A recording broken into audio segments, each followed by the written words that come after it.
माननीय मुख्यमंत्री नीतीश कुमार जी ने जो पिछले 20 वर्षों में बिहार में जो विकास किया है, उस विकास को और आगे कैसे बढ़ाया जाए, उनकी विरासत को कैसे आगे बढ़ाया जाए, इसके लिए आदरणीय निशांत जी का आगमन हुआ है।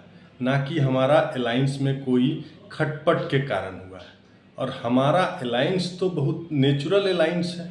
पहले से हम लोग जितने कंफर्टेबल तरीके से आदरणीय नीतीश कुमार जी के नेतृत्व में बिहार में जो विकास हुआ है, ये तो पूरे देश ने देखा है।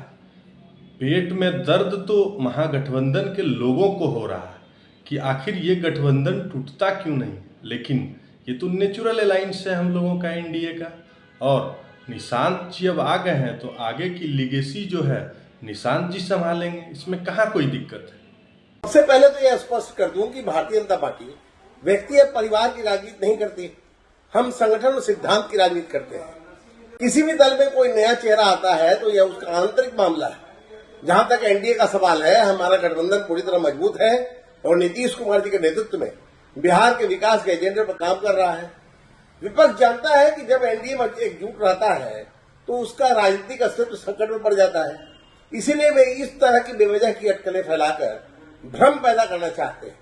लेकिन सच्चाई यही है कि एनडीए पहले से भी ज्यादा मजबूत था, आज भी मजबूत है और आगे भी बिहार के विकास के लिए मजबूती के साथ काम करता रहेगा। ये चाहे नीतीश कुमार हो चाहे निशांत कुमार हो, ये यात्रा का जो कार्यक्रम तय किया गया है जनता दल यू की ओर से, दरअसल कहीं ना कहीं भारतीय जनता पार्टी पर दबाव बनाने का इन लोगों का एक एक्शन प्लान है। अब इसमें भारतीय जनता पार्टी कितने दबाव में आती है, ये भारतीय जनता पार्टी इनको दबाव में लाती है, ये तो समय बताएगा।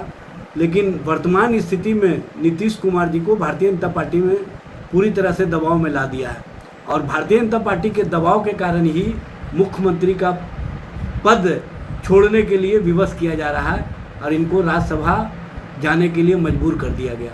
अब नीतीश कुमार जी की जो समृद्धि यात्रा है, ये उनका अंतिम यात्रा है और वो विदाई यात्रा में निकले हुए हैं। अब स्वागत यात्रा निशांत का किस तरह से होता है, ये तो समय बताएगा।